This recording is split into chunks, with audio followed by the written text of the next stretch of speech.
I'm CT President Jesse Sharkey. Last week I talked to you about the emotional impact of getting called back to work during this coronavirus pandemic and the need to stick together as a union. Today I want to talk to you about what is going to happen over the next few weeks. As you know, CPS is opening our schools today to pre-K and cluster students and the staff that service them. They're doing this without an agreement with the CTU. Just to be clear, we do not think their plan addresses equity for our students, nor does it address our safety in a way that we can trust. We do not think it's safe to go back into the buildings today.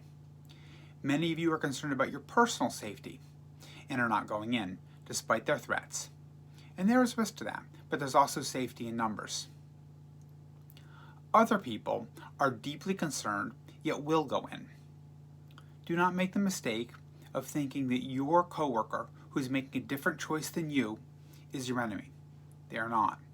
Our enemy is this pandemic, and our adversaries are the people who are forcing us into unsafe schools. We will need all of our unity later. I know you're thinking, how long can I hold out? How long can it go on like this? And the answer is, it can't go on for long. Don't forget, the pressure is mounting on them too. And in 2 weeks, we have over 10,000 more of our members coming back, all of our K-8 staff, which will then be the large majority of our union. So the stakes do get higher. They will have to bargain with us. Already, bargaining has improved somewhat, just in the past several days. Not a complete breakthrough. CPS is still insisting on its reopening plan, but they have started to discuss several areas where we've been stuck. We want a health metric, and so do parents, principals, public health experts, etc. Give us a metric, we say. But if they won't, we've suggested an alternative.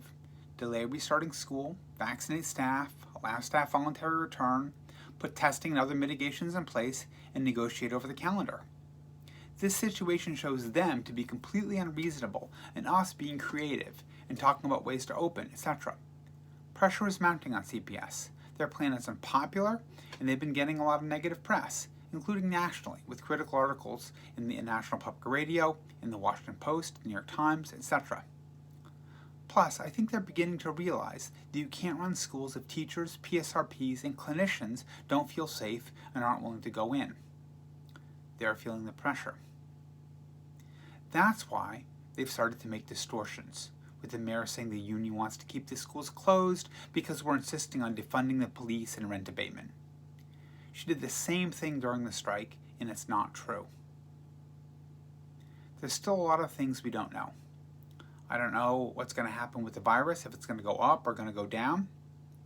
I don't know what's going to happen in court, but I do know that you have the right to your own safety and health. I know that thousands of people will not be going in, and I know that pressure is building on them. And the time when all of our members can stand together is coming closer. I know that if we stick with the solidarity, of our union, we can win safe schools for ourselves, our students, and our school communities. Solidarity.